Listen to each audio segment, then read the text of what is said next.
내 삶을 바꾸는 인사 한마디 큐티했습니다.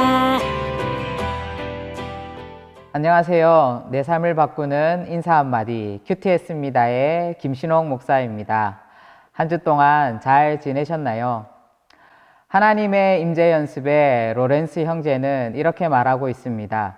그리스도인의 영적 삶에서 가장 신령하고 가장 보편적이며 가장 필요한 훈련은 하나님의 임재 연습이다. 그것은 곧 하나님을 늘 생각하는 것이다 라고 그렇게 말하고 있습니다. 우리의 일상생활 속에서 하나님의 임재를 연습하고 경험할 수 있는 여러 가지 방법들 중에 빠지지 말아야 될 것이 바로 저는 큐티라고 생각합니다. 그런 의미에서 저와 함께하는 이 큐티했습니다. 12주 과정을 통하여서 매일매일 말씀을 통해 하나님을 만나는 놀라운 역사가 여러분들의 삶 가운데 일어나기를, 또 매일매일의 그 임재 연습을 통하여서 하나님을 체험하는 놀라운 역사가 여러분들의 삶 속에 일어나기를 축복하며 이제 저와 함께 두 번째 강의 시작해 보도록 하겠습니다. 출발하겠습니다. 출발! 이 강에서는 저와 함께 이제 조금 더 구체적으로 큐티가 무엇인지, 또 큐티의 유래에 대해서, 또 큐티의 정의에 대해서, 그리고 우리가 큐티를 하는 목적에 대해서 알아볼 거고요.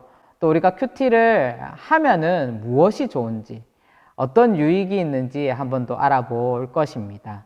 그리고 또한 우리가 생각해 보아야 될 것은 큐티를 하면서 주의해야 될 것이 무엇인지에 대해서도 한번 알아보는 그런 시간들을 갖도록 하겠습니다. 첫 번째로 우리가 함께 알아볼 것은 바로 큐티의 유래입니다. 큐티는 성경 말씀에서도 여러 가지 묵상이라는 내용으로 또 나타나고 있고요. 또 특별히 초대교회로부터 교부 시대를 거쳐서 종교개혁 시대와 그리고 각 나라의 부흥운동이 일어났던 그 시기들, 그리고 지금까지도 말씀 묵상은 계속되어져 오고 있습니다.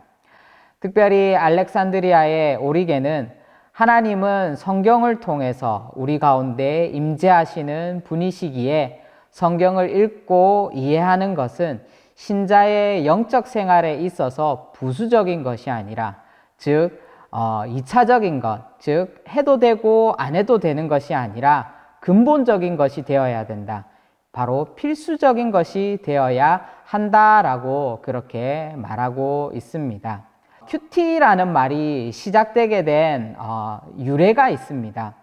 1800년대 초반에 한창 영적인 대각성 운동이 미국과 영국, 그 서구를 중심으로 일어나고 있었습니다.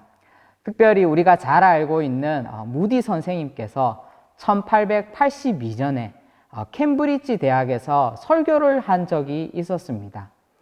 그런데 그 설교를 통하여서 많은 학생들이 회심하게 되었고, 또 많은 학생들이 영적 부흥을 경험했습니다.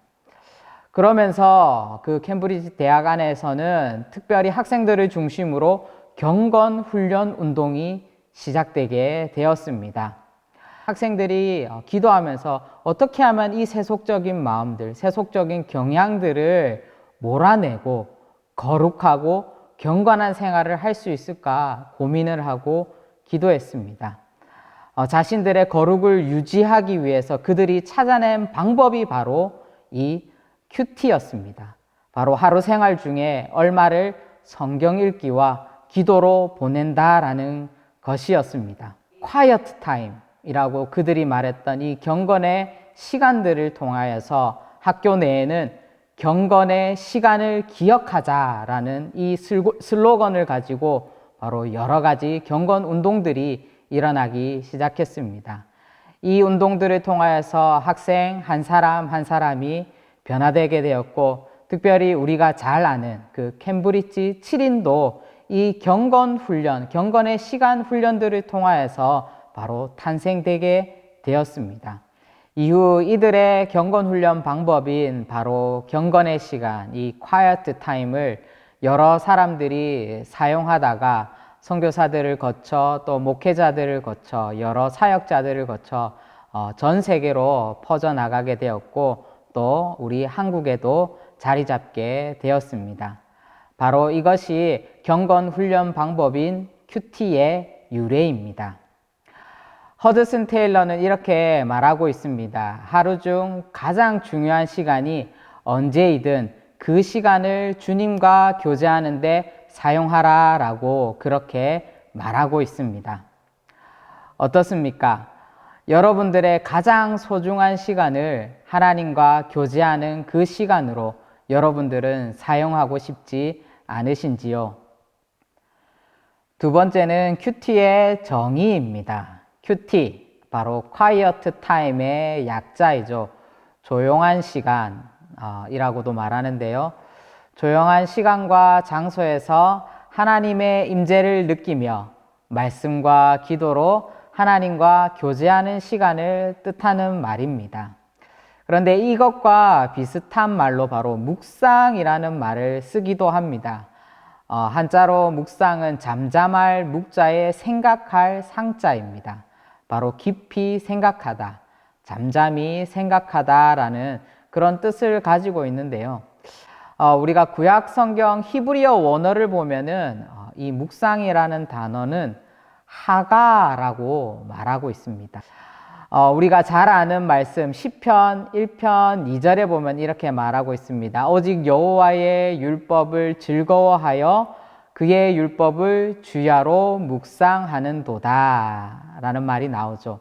바로 그 묵상하다의 히브리어 원어가 하가입니다.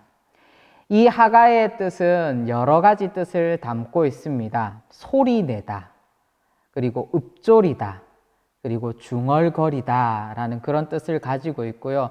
또는 우리가 동물에서 보면은 사자나 맹수들이 으르렁거릴 때에 그 표현을 바로 하가라고 표현하기도 합니다. 우리가 생각하고 있는 큐티의 의미에 대해서 때로는 우리가 큐티라는 것이 조용히 하나님을 묵상해야 될 때도 있지만 우리가 히브리어 원어를 통해서 알아봤듯이 때로는 우리가 하나님의 말씀을 대할 때에 우리의 목소리를 내어서 읽어야 되는 부분도 있고요. 또 우리가 그 말씀을 암송해야 되는 부분들도 있다라는 것입니다. 이 모든 것들이 바로 총체적으로 합쳐진 것이 바로 큐티다라고 말씀드릴 수 있습니다. 이렇게 우리가 큐티의 의미에 대해서, 정의에 대해서 한번 알아보았습니다. 큐티는 물론 quiet time이라는 그 단어 속에서 조용한 시간에 조용한 장소에서 하나님을 만나고 또 하나님을 체험하는 것일 수도 있지만 또 우리가 묵상과 또 히브리어 원어를 통해서 알아본 것은 때로는 우리가 하나님의 말씀을 읽고 또 하나님의 말씀을 우리가 암송하고 때로는 우리가 그 하나님의 말씀을 선포하는 것도 바로 큐티에 포함된다라는 것이죠. 세 번째로 우리가 함께 알아볼 것은 큐티의 목적입니다. 우리가 어떠한 일을 하기 전에 분명한 목적이 있으면은 흔들리지 않고 정해진 목표를 향하여서 달려나아갈 수 있는 것처럼 큐티에도 분명한 목적이 필요합니다. 첫 번째로 우리가 큐티를 해야 되는 분명한 목적이 있습니다. 그것은 개인적으로 우리는 하나님과 만나기 위해서 큐티를 해야 되고 또한 말씀을 통한 삶의 인도를 받기 위해서 우리가 큐티를 해야 되는 것입니다. 특별히 우리 신앙생활 속에서 하나님을 만나는 것은 그 무엇보다 중요한 것입니다. 그리고 앞길 모르는 우리의 삶 속에서 말씀을 통해서 우리의 삶의 길을 인도받는 것, 그것이야말로 그리스도인에게 가장 중요한 것이겠습니다. 그리고 우리가 큐티를 해야 되는 두 번째 목적은 바로 우리가 진정한 그리스도인으로서의 성품과 인격 그리고 생활과 자신의 삶의 변화를 위해서 우리는 큐티해야 되는 것입니다. 우리가 특별히 우리의 삶 속에서 그리스도인으로서 살아간다는 것은 결단코 쉬운 것이 아닙니다. 그런데 우리가 그리스도인으로 살아갈 때에 아무렇게나 세상 사람들과 똑같이 살아가는 것이 아니라 우리는 그리스도를 닮기 위해서 예수 그리스도의 모습을 본받아 그 모습을 닮기 위해서 우리는 살아가야 하는 것입니다. 그렇기 때문에 우리의 성품이 또 우리의 인격이 말씀으로 다듬어지고 말씀으로 새롭게 우리는 변화받아야 하는 것이죠. 결단코 이것은 우리의 힘으로나 또한 우리의 의지로 되는 것이 아니라 바로 하나님께서 주시는 그 말씀의 능력으로 우리의 인격이 또 우리의 성품이 회복되고 변화될 수 있는 것입니다. 그리고 우리가 세 번째로 큐티해야 되는 목적은 바로 주님께서 우리를 이 땅 가운데 무엇으로 불러주셨습니까? 바로 우리를 이 땅 가운데 제자로 불러주셨습니다. 바로 세상을 변화시키는 그 그리스도의 제자가 되기 위해서 우리는 반드시 큐티를 해야 하는 것입니다.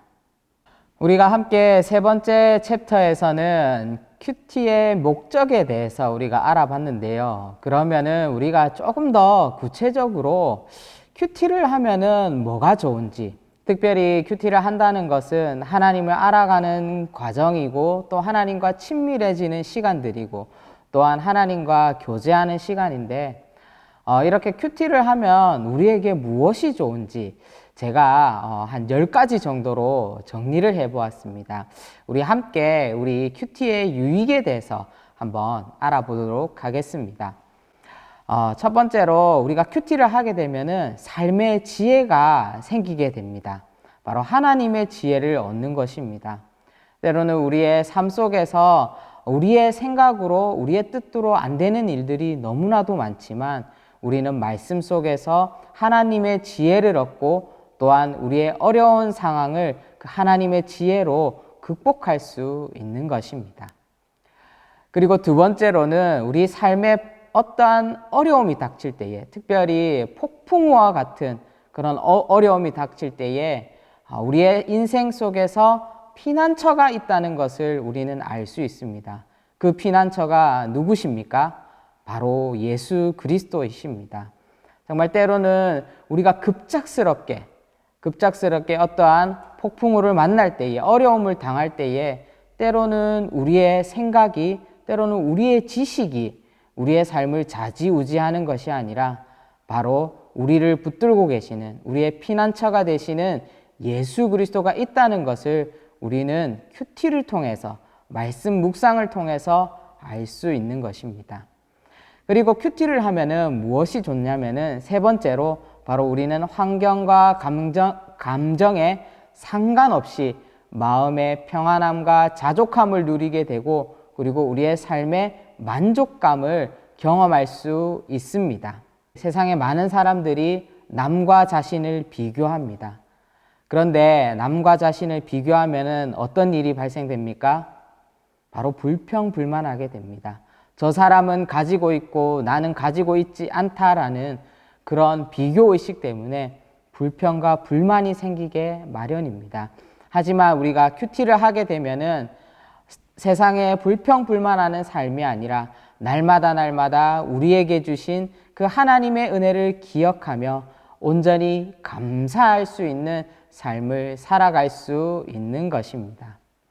그리고 큐티의 네 번째 유익은 바로 우리는 하나님의 관점으로, 하나님의 시각으로 세상을 바라볼 수 있게 되고 또 사람들을 바라볼 수 있게 됩니다.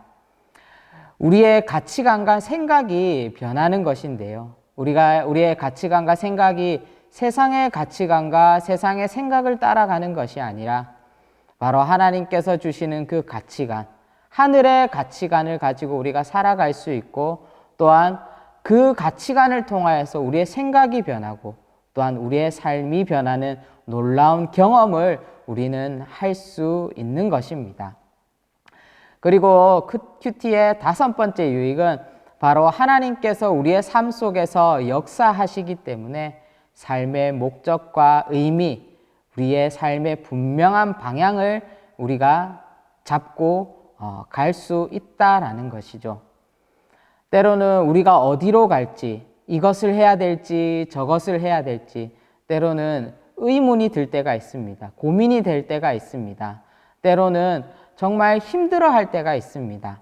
그런데 우리가 큐티를 하게 된다면, 하나님의 말씀을 묵상하고 나아가게 된다면 하나님께서 우리의 삶 가운데 역사하시기 때문에 우리는 어디로 가야 할지, 또 우리는 어떤 길을 걸어야 될지 분명한 길을 잡고 주님과 함께 걸어갈 수 있게 되는 것입니다. 그리고 큐티의 6번째 장점은, 또 유익은 이런 것입니다. 바로 우리의 영혼이 참 쉼을 얻게 되는 것입니다. 우리가 쉼을 얻는 것, 이것은 바로 우리의 영혼이 회복되고 또한 우리의 영혼이 치유되게 되는 그런 체험들을 할 수 있게 되는 것입니다. 그리고 7번째로는 삶의 시련을 만났을 때에 우리는 온전한 하나님의 평강을 경험하게 되는 것입니다. 그리고 또 8번째로는 우리는 모든 상황 속에서 영적 분별력을 갖게 되는 것입니다. 이 세상이 어떻습니까? 세상의 많은 것들이 우리를 혼란스럽게 합니다. 이것이 하나님의 뜻인지 저것이 하나님의 뜻인지 우리는 잘 알지 못하지만, 우리는 큐티를 통하여서, 말씀 묵상을 통하여서 어떤 것이 하나님의 뜻인지를 우리는 분별할 수 있게 되는 것입니다. 그리고 9번째로 우리가 큐티를 하게 되면은 죄에 대해서 단호히 우리는 거절할 수 있게 되는 것입니다. 한마디로 바로 우리는 거룩한 삶을 살아갈 수 있는 것입니다. 특별히 이 시대에 많은 유혹과 시험이 우리를 넘어뜨리려고 합니다. 그런데 우리는 그런 많은 유혹과 시험 앞에서도 단호하게 거절할 수 있는 바로 거룩한 능력이 큐티를 통하여서 생기게 되는 것이죠. 그리고 10번째로 우리는 하나님의 마음에 합한 자가 될 수 있는 것입니다. 바로 사람이 살아가는 제일된 목적이 무엇입니까? 바로 하나님을 영화롭게 하는 것, 그리고 하나님을 기쁘시게 하는 것이 아니겠습니까? 우리는 큐티를 통하여서 또 말씀 묵상을 통하여서 하나님을 기쁘게 하는 자녀가 될 수 있고, 또 하나님을 영화롭게 하여서 하나님의 영광을 드러내는 자녀로 살아갈 수 있게 되는 것입니다. 우리가 5번째로 함께 알아볼 것은 큐티를 함에 있어서도 주의사항이 있습니다. 큐티를 시작할 때에, 특별히 우리가 이제 큐티를 시작할 때에 주의할 점이 있는데, 주의할 점 3가지를 함께 알아보도록 하겠습니다. 첫 번째, 우리가 큐티할 때는 큐티는 답을 찾는 시간이 아닙니다. 특별히 우리가 큐티라는 것은 말씀을 통해 하나님을 알고 하나님의 임재를 경험하는 시간입니다.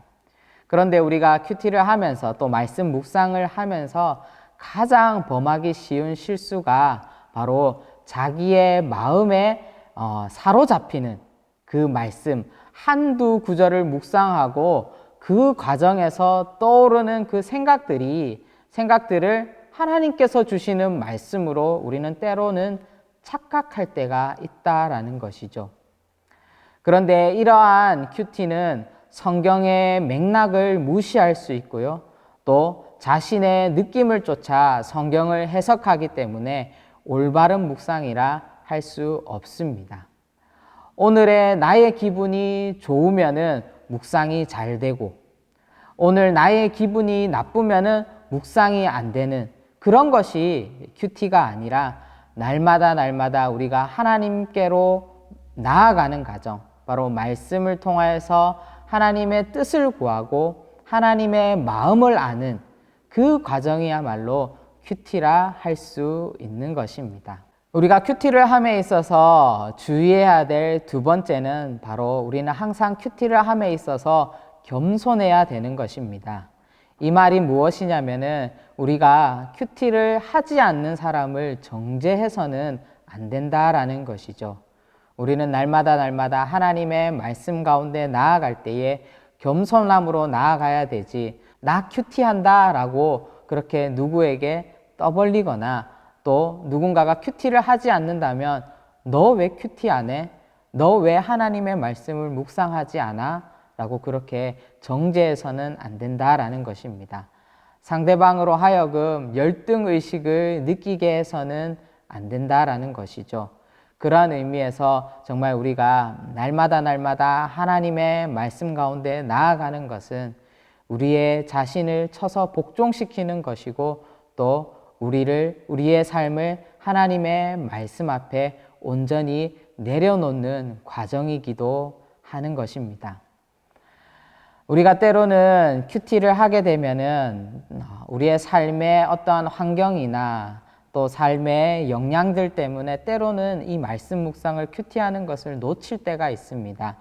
그러나 우리가 이 말씀을 하루 이틀 놓쳤다 해서 나는 실패했어. 이제 큐티하는 것에 대해서 나는 실패했어 라고 그렇게 말할 수도 있지만 실패했거나 중단했을지라도 우리는 두려워하지 않고 계속 하나님의 말씀 가운데 나아가야 되는 것입니다. 우리는 큐티를 못할 때 때로는 우리의 마음 가운데 죄책감이 들 때도 있습니다. 그런데 우리가 이런 죄책감이 드는 것은 마치 큐티하는 것이 꼭 숙제하는 것처럼 우리가 생각하기 때문에 이런 죄책감이 들고 또 포기가 되는 것입니다. 그런데 우리가 이런 강박관념에서 꼭 이거를 매일매일 해야 된다라는 이 강박관념에서 벗어나서 그렇지 못할 경우가 생기더라도 하나님 앞에 우리의 마음을 드리고 또 하나님을 찬양하며 기도하며 끝까지 우리가 이 말씀을 붙들고 큐티 생활을 이어나가야 될 것입니다. 오늘 두 번째 강의의 키워드는 제가 큐티의 정의 부분에서 다루었던 내용인데요. 우리가 큐티와 동일하게 쓰는 말이 바로 묵상입니다. 그런데 이 묵상에 히브리어 원어가 있습니다. 제가 두 글자로 설명해 드렸는데 이 묵상의 히브리어 단어 두 글자를 잘 적어 주시면 좋을 것 같습니다. 주님은 나의 최고봉의 저자 오스왈드 챔버스는 이렇게 말하고 있습니다. 이 세상이 아무리 소란스러울지라도 하나님과 조용한 시간을 가질 수 있는 곳에 우리의 장막을 쳐야 합니다 라고 말하고 있습니다. 때로는 우리가 바쁘다는 핑계로, 때로는 우리가 힘들고 어렵다는 핑계로 하나님의 말씀을 묵상하고 또 큐티하는 것들을 때로는 소홀히 하지는 않았습니까? 우리는 다시 한 번 더 우리의 직장과 또는 우리의 일터 또 우리의 가정과 또 학업 가운데 우리는 다시 한 번 더 하나님의 말씀의 장막을 세워야 할 것입니다.